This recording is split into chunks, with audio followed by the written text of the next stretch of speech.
Ficou curiosa, né?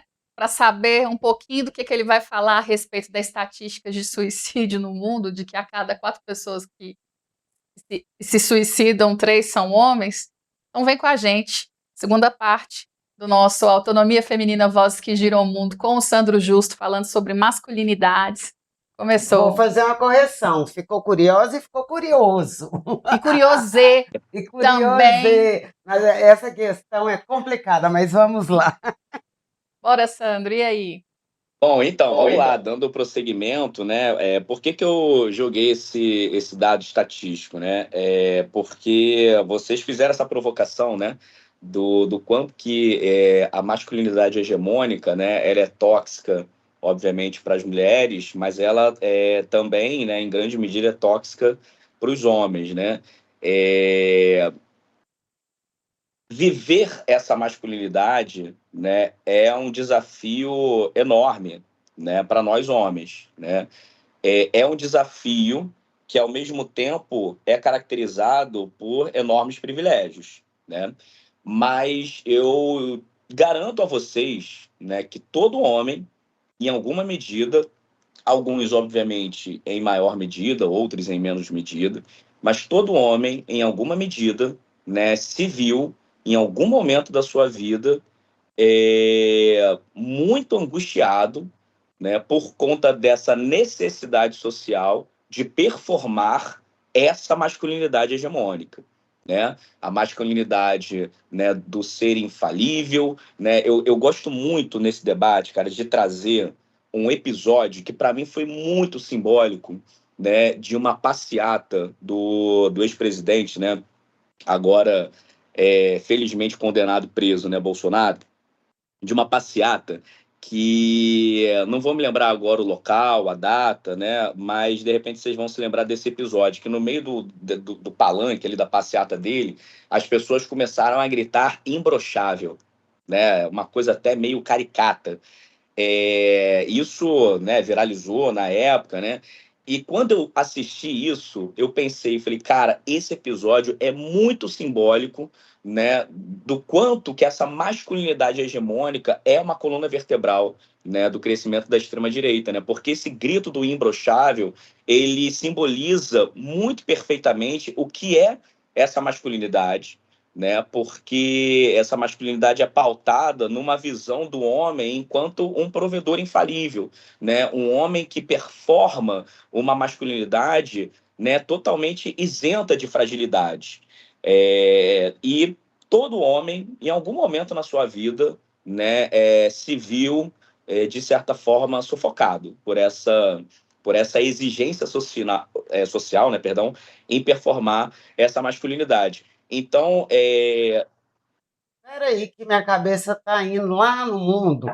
Assim, quando você fala aqui, porque a gente estuda, eu estudo muito a questão das mulheres, etc. e tal, e a gente fala que existe um processo de desumanização da mulher, né? Como do escravo, e numa perspectiva mesmo de exploração do trabalho, da força de Essa trabalho, coisificação. coisificação e tal. Quando você falou isso, vem na minha cabeça também que é uma desumanização do homem a partir do gênero masculino. É porque torna o homem dependente de ereção, né? Ele não, só é homem enquanto ele tá. É só que veio isso, é só para a gente pensar, só que é uma desumanização para ser o Deus, né? E a gente é uma desumanização, mas não tem a humanidade necessária. Eu tenho ódio desse o bem e o mal, de lá e cá, eu não gosto.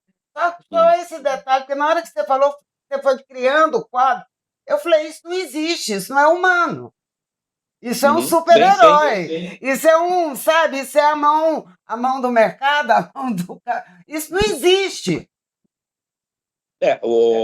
esse conceito de desumanização, né, que é que é um conceito que dialoga muito, né, com um conceito, né, que eu utilizo muito assim nas minhas análises, né, que é um conceito marxista da alienação, né? Então a desumanização, né, é a alienação, né, que o ser humano sofre da sua potencialidade enquanto ser humano, né? Isso seria um processo de desumanização. É importante a gente entender que dentro da estrutura social capitalista, né, esses processos de desumanização, eles são muito recorrentes, né, porque o indivíduo, né, que vive numa sociedade capitalista, né, ele vai ser a todo momento, né, forçado a desenvolver as suas potencialidades humanas que são funcionais à manutenção dessa estrutura de poder, né? Então, é funcional, né, para a manutenção dessa estrutura de poder que mulheres sejam objetificadas, coisificadas, tratadas como um segundo sexo. É funcional à manutenção dessa estrutura de poder capitalista que os homens enxerguem que a única masculinidade possível e necessária é essa masculinidade tóxica, hegemônica, heteronormativa. Isso não é real. Então, é também um processo de desumanização. E aí eu acho que tem um ponto muito importante, né? Porque você, no primeiro bloco, né, você finaliza colocando esse questionamento, né? Como dialogar, né, com as pessoas, né? Como ser, né? Eu, como professor, assim, eu sempre tento pensar, né, pela ótica da didática, né? Como que a gente pode ser didático ao conduzir um debate como esse, enfim, com as pessoas, né, como um todo. E eu acho, né, que os problemas, a sociedade, ela é caracterizada por contradições sociais, né? Então, ao mesmo tempo, né, que os homens são muito facilmente convencidos a defender essa masculinidade, porque essa masculinidade ela faz com que os homens mantenham seus privilégios masculinos, né, de dominação sobre as mulheres. Ao mesmo tempo que isso está sendo construído, a outra via também está sendo construída. Que outra via é essa? A possibilidade de você chegar para esse homem e falar, cara, vamos pensar junto aqui. Será que esse tipo de masculinidade também não te sufoca? Será que isso também não te coloca numa necessidade de performar algo que te sufoca, que te prende? Você não acha que ser homem pode ser muito mais para além do que essa masculinidade que a sociedade nos vende, né, como sendo a única possível e a correta? Então, eu acho que a possibilidade de abrir um canal de diálogo, né, por essa via, né, ela é muito concreta, porque, repito, todo homem, em alguma medida na sua vida, já sofreu algum dilema por ter que performar esse tipo de masculinidade, porque ela adoecedora, né, para muitos homens. E ela Possível. Ela é reduz, e ela frustrante, reduz a masculinidade né? e a própria pessoalidade, E né? outra, porque aí é violência, ou seja, quais são, gente, ó, a autonomia está todo vapor aqui no meu pé. E aí ó, perdi o prumo, vamos chamar o Doc, um Doc que a gente fez. A violência não aparece do nada. Ela atravessa o cotidiano. Atravessa as casas, as ruas, as escolas, as redes, o Estado. Quando a violência explode, quase nunca perguntam pelo processo. Perguntam pelo ato, pelo caso isolado, pelo desvio individual. Como se o problema estivesse no sujeito e não na sociedade que ensina a violentar todos os dias. Aprendemos cedo a confundir força com autoridade, silêncio com maturidade, agressividade com virilidade. Meninos aprendem a não chorar, a não sentir, a não pedir ajuda. Aprendem que dominar é linguagem, que controle é respeito, que violência é resposta. Depois, a sociedade se espanta com os números, com os feminicídios, com as agressões, com os corpos descartados. Mas a violência tem método, tem gênero, tem aprendizagem e é reproduzida pela família, pela escola, pelas instituições, pela omissão e pela ação do Estado. Ainda assim, há quem recuse esse roteiro. Há educadores que insistem em ensinar a ler o mundo, que sabem que educação não é doutrinação, é responsabilidade, é disputa, é cuidado coletivo. É nesse território que se inscreve a atuação de Sandro Justo, professor de Sociologia do Colégio Pedro II, que investiga como masculinidade, educação e violência se entrelaçam na formação social dos homens. Sandro parte de um entendimento fundamental. A violência não é falha moral individual, é produção social. E tudo o que é produzido pode e precisa ser transformado. A escola, para ele, não repete o mundo como ele é, ajuda a compreendê-lo e, se possível, a mudá-lo. Porque educar nunca foi neutro. A escuta não é neutra, o silêncio também não. E aprender outras formas de ser homem, de educar, de conviver, é um gesto político e coletivo. Esse é o Despertar de hoje do programa ACCA, Autonomia Feminina. Vozes que giram o mundo.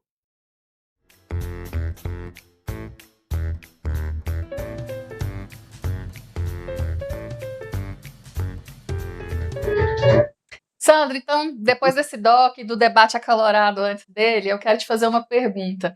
Você, mais uma vez, eu retomo a sua vivência, porque eu acho importante falar do seu ponto de vista, como o ponto de vista de um homem que tem se levantado aí na casa dos homens em favor das mulheres, né? E Em como tem favor dos homens também. em favor também de uma masculinidade saudável, Eu acho que a gente possível, tem que, humana, né? nós precisamos fazer esse discurso também. Isso, então, Não é assim, contra um nem contra o outro. É em favor dos homens também. mas falar que é em favor das mulheres é também romper com essa estrutura, Márcia. Mas Não é excluir, depois a entendeu? gente dialoga. Mas aí o ponto é o seguinte, que eu quero saber de você, é como você, fazendo esse movimento de saída, de diálogo, né, de ruptura de todo esse comportamento, de toda essa estrutura opressora também, que acaba moendo aí os homens, né, dada a estatística de suicídio que você trouxe, que é gravíssima, né? É Pensar altíssima. que é uma pessoa que não tem linguagem para se expressar e, diante de todas as opressões, acaba por se matar, por não conseguir lidar com tudo que ela tem que enfrentar. Eu queria que você falasse como que você, na sua atuação, enxerga que os homens podem ajudar na causa das mulheres, né? Para a gente chegar num mundo mais equitativo, né? Que é o que o feminismo sempre desejou, né? A gente não é igual biologicamente, mas nós queremos igualdade em direitos, né? A gente quer caminhar com condições, né, iguais. Né, tá todo mundo no Respeito, mesmo dignidade. oceano, mas cada um num tipo de embarcação e outros até sem nenhuma, né? A deriva. Eu acho assim, bom, pelo menos é o caminho, né, que eu busco seguir em termos de diálogo, né, com meus amigos homens, com meus alunos também, né, com todos os homens, né, e meninos que, de certa forma, fazem parte da minha vida, né. Não é, obviamente, o único caminho possível, né, mas é o caminho que eu acredito ser o mais didático, né. A primeira coisa que eu busco, assim, dialogar, né, e deixar bem nítido, é que todos nós homens, né, devemos iniciar essa reflexão através de uma autocrítica, né, porque é muito tendencial, né, que o primeiro movimento do homem seja um movimento de autodefesa. Quando, por exemplo, você diz que, olha, no ano passado, né, segundo os dados estatísticos, 4 mulheres, né, foram mortas por dia, né, pela condição de serem mulheres, né, feminicídios. É muito comum a gente ver, né, um homem, né, vir logo no movimento de autodefesa, né, de, não, mas também tem mulher que mata homem. Né? Eu conheci um caso, né, de uma ex-mulher que matou o seu ex-companheiro e tal. Ao invés de ele fazer um primeiro movimento de tipo de autocrítica, né, de poxa, caramba, o que está havendo com os homens, né? Como é que eu posso ajudar nisso, né? Como é que eu faço parte dessa estrutura, né? Não, o movimento muitas vezes é de autodefesa, né? E como eu falei no primeiro bloco, né, é um movimento esperado em grande medida de um grupo social que está vendo seus privilégios serem questionados. Então, acho que um primeiro caminho... Quando veio o seu Oi? despertar? Eu queria saber quando veio o seu despertar, em que momento você, vivendo nesse mundo, né, estando sob essa estrutura que opera contra homens e mulheres, né, qual foi o momento que você despertou para essa outra possibilidade? Quando foi que acendeu esse clique na sua cabeça, assim? Foi uma experiência?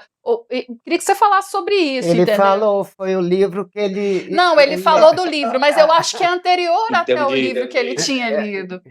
Né? Eu acho que como Vem assim, aprofundar, né? Aprofunda com a isso, gente. assim, para além do livro que leu, quando você começou a ampliar o seu olhar, na verdade, né, a se sensibilizar e se permitir enxergar tudo isso.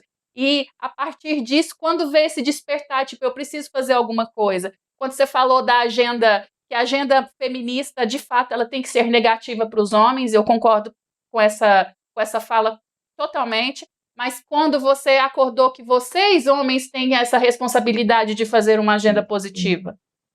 Olha, eu sou um sociólogo, né, que prezo muito, enquanto sociólogo, né, pela prática política, né? Então, sem dúvida alguma, né, é sempre muito difícil de localizar assim, uma experiência específica, mas se eu tivesse que localizar uma experiência específica, né, no primeiro bloco eu mencionei o livro, né, que me marcou demais, né, mas se eu tivesse que localizar uma experiência específica, eu acho que eu localizaria que foi a partir do momento em que eu me inseri na militância política, né? Então, por exemplo, a minha primeira graduação, né, foi em educação física. Eu fiz licenciatura em educação física, né, dei aula de educação física durante muitos anos e depois fiz uma segunda graduação em ciências sociais, né? E quando no meu primeiro emprego, né, logo após a graduação, né, eu fui me tornar professor de uma escola municipal aqui na comunidade da Rocinha, né,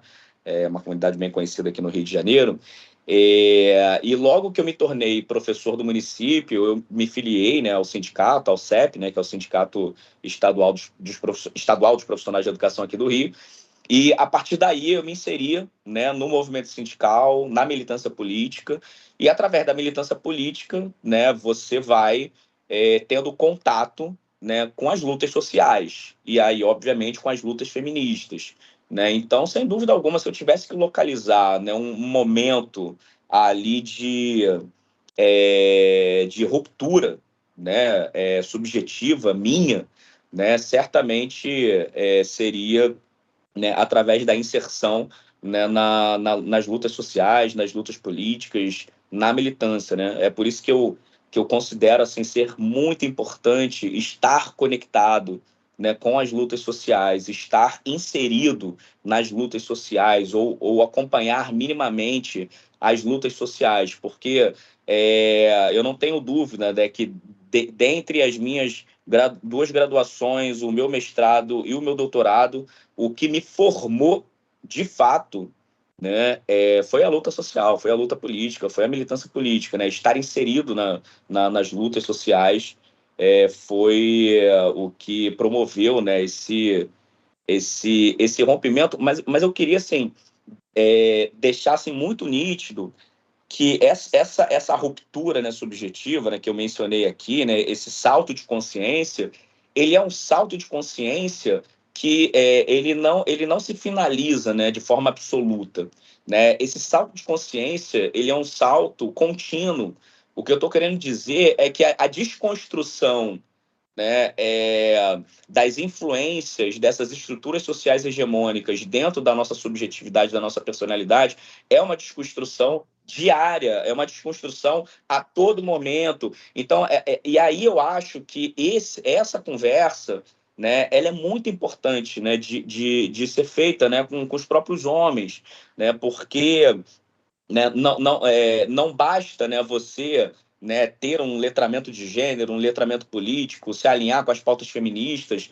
É importante você olhar para dentro de si e se enxergar enquanto uma pessoa, né, que a todo momento pode estar reproduzindo, né, uma ideologia machista, um comportamento machista. Então, essa autoanálise, né, esse auto-vigiar, ele é muito importante, né, para a gente essa autocrítica constante, né? Então é um processo contínuo. Eu estou mencionando isso porque, assim, eu, né, sou professor há mais de 15 anos, estou dentro da militância política, né, há mais ou menos o mesmo tempo, mas eu me pego, né, constantemente, né, tipo, me dando, claro, me dando aquele puxa.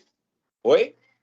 Nós também, nós Sim, também. O tempo todos todo, nós, a todos gente é nós. fruto, não, eu não nasci em outra sociedade, né? Nós Claro, também. Deixa eu te claro. perguntar uma coisa.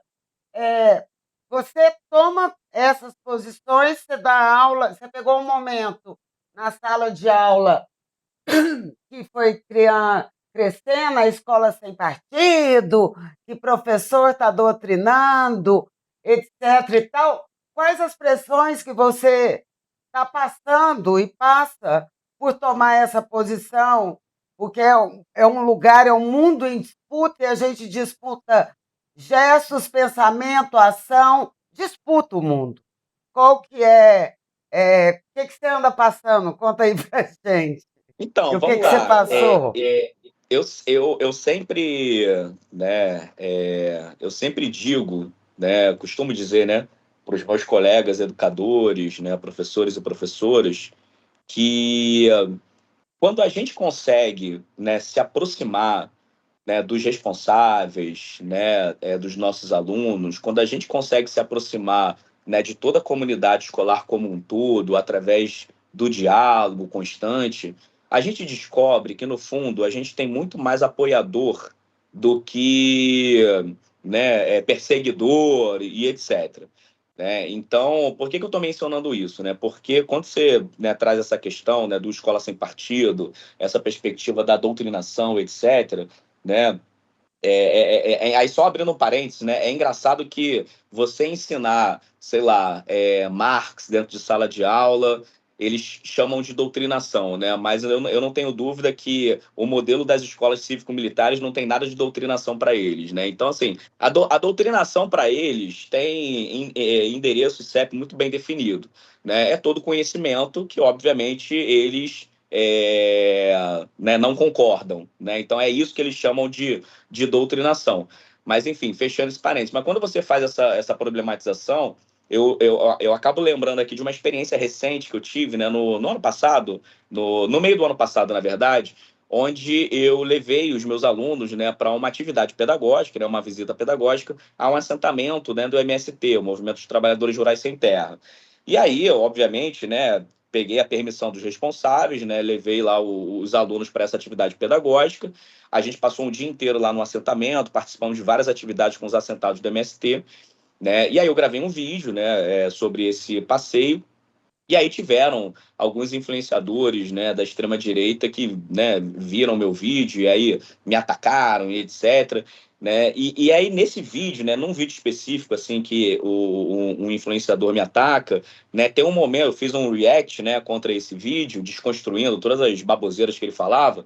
E aí tem um momento do vídeo dele que ele faz o seguinte: nossa, mas qual é o tipo de responsável que vai permitir, né, que seus alunos, né, conheçam o assentamento da MST? Aí no meu vídeo eu peguei prints, obviamente com a permissão dos responsáveis, eu peguei prints de mensagens que eu recebi de vários responsáveis elogiando, né, agradecendo a atividade, dizendo que meu filho adorou, minha filha amou, nossa, foi inesquecível para ele, muito legal.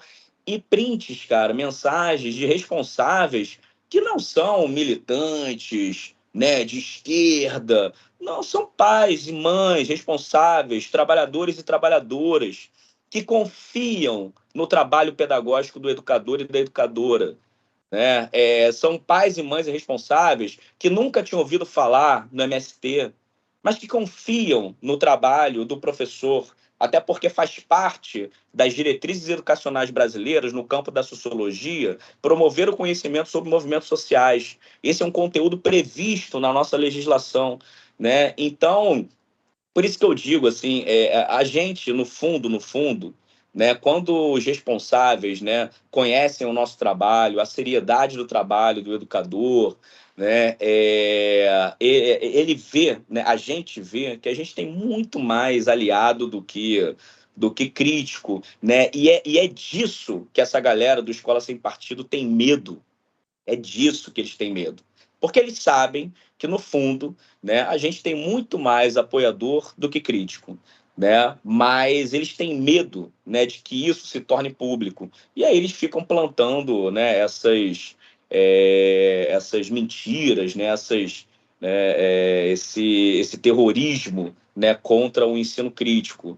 Né? Porque eles sabem que, no fundo, tanto dentre alunos quanto de responsáveis, a gente tem muito mais apoiadores, né? Porque os pais mais responsáveis confiam na seriedade do nosso trabalho. E só uma última coisa. Cara, eu acho um profundo desrespeito com os alunos esse discurso de doutrinação. Porque esse discurso parte do pressuposto que os nossos alunos não têm a capacidade autônoma de filtrar aquilo que o professor está apresentando enquanto um conteúdo científico dentro de sala de aula. Porra, vem cá, cara. Tipo, até parece que o adolescente, que um jovem de 14, 15, 16 anos de idade, não tem a capacidade crítica de analisar aquilo, absorver aquele conteúdo e pensar o mundo com seus próprios olhos. Então, eu acho que é uma profunda falta de respeito com a capacidade cognitiva e subjetiva dos jovens, esse discurso de doutrinação. Né? Então, Exatamente, né? tem, A gente tem, cai na... total desumanização. O Colégio Pedro II, gente, é um colégio, né, que eu esqueci de mencionar isso, mas eu estudei minha vida inteira no Colégio Pedro II, né? Então, eu tenho hoje a felicidade de dar aula no colégio que eu estudei. Né? Então, obviamente, a formação do Colégio Pedro II foi muito influente, né, claro, na minha vida. E o Colégio Pedro II, né, ele tem uma consolidação histórica, né, de um trabalho pautado em valores humanistas, democráticos, e obviamente isso acaba contribuindo muito, né, para que a gente se sinta, né, confortável, né, para fazer diversos trabalhos assim com os nossos estudantes. Só para vocês terem ideia, né, a sociologia completou recentemente, a disciplina, né, sociologia, ela completou recentemente no Colégio Pedro II 100 anos de existência. Né? Então, a sociologia existe no currículo. Ela aguentou o regime militar, né? Aguentou Ela 100 anos de passou pelo. existência, né? Então, assim, quando a sociologia ainda estava engatinhando enquanto disciplina acadêmica, no começo do século XX, ela já estava no currículo do Colégio Pedro II, né? Então, isso diz muito sobre o ensino, né, que a gente promove aos nossos estudantes. Guardista, né? Pensando que é uma disciplina que, com a nova BNCC, está totalmente desprivilegiada, né? Reduzida a uma grande área.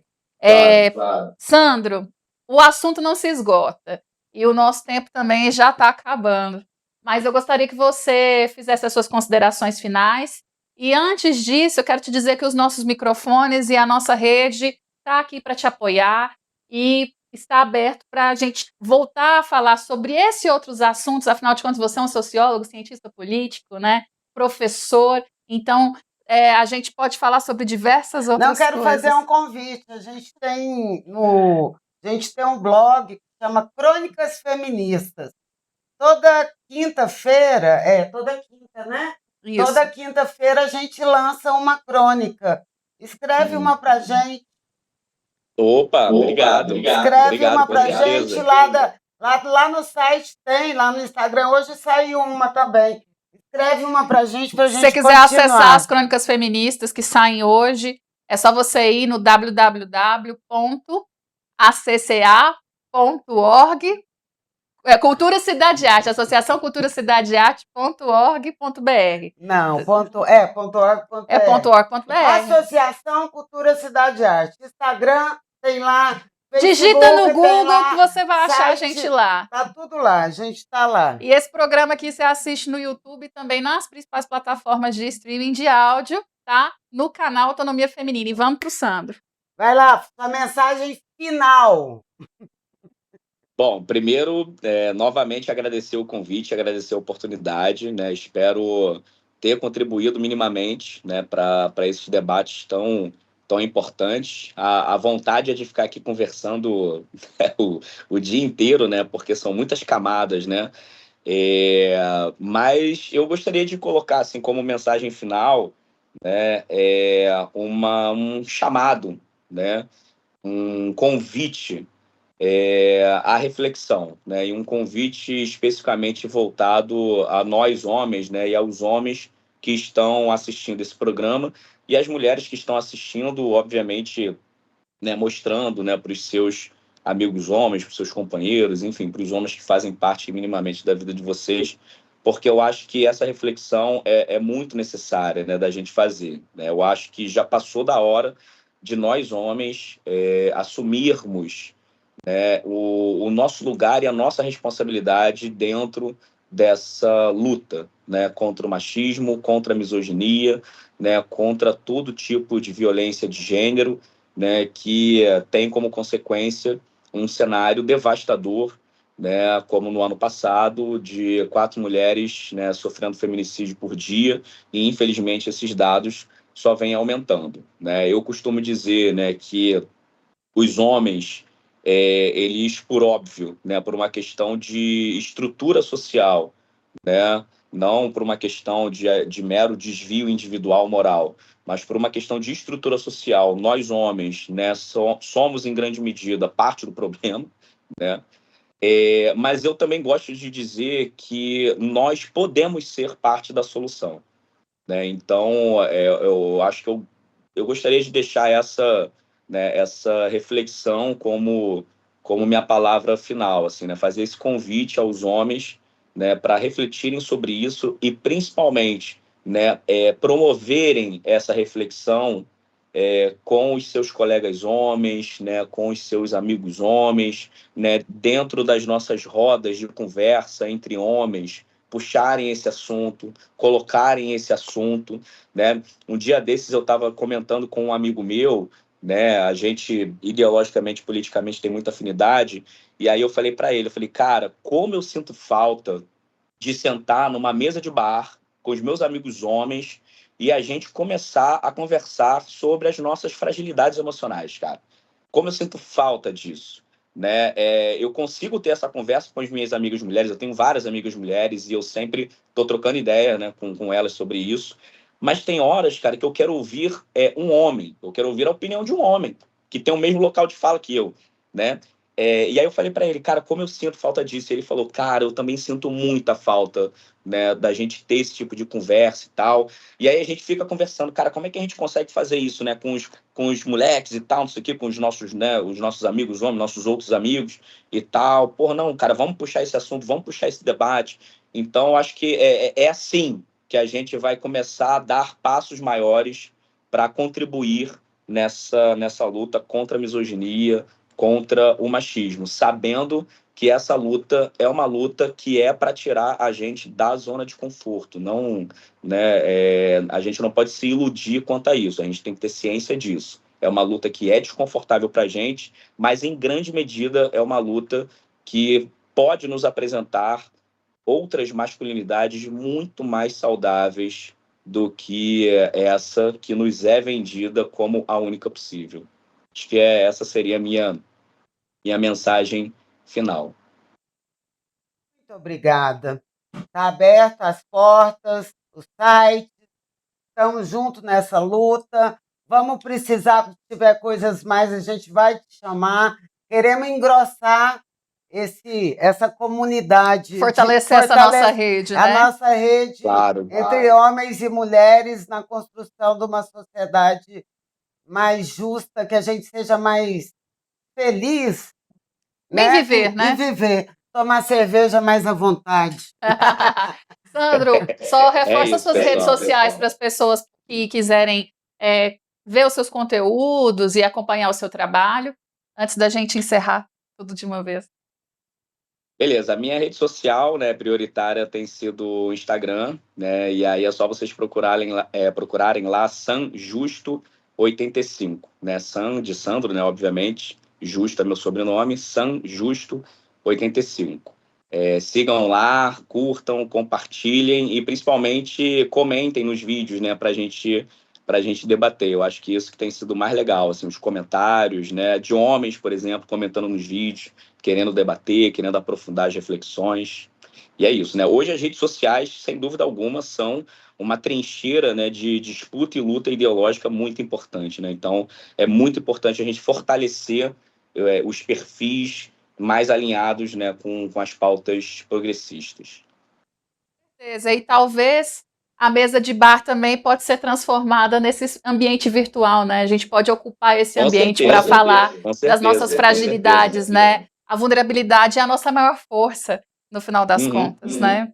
E é isso, gente. Então, se você gostou desse programa, compartilhe também com a sua rede, ajuda a gente a fortalecer o trabalho de cada um e as pessoas que vêm aqui conversar com a gente sobre esses diversos assuntos que a gente trata, tá certo? E fica ligado que nós estamos no início de março, no meio do mês, no final, mais ou menos, a nossa plataforma vai estar no ar com logo nova, cursos novos, e nós precisamos do seu apoio, porque é a partir dali que a gente vai sustentar mais e mais esse trabalho. Todo esse rolê aqui. Tchau, tchau, gente. Obrigada. Até o próximo. Até.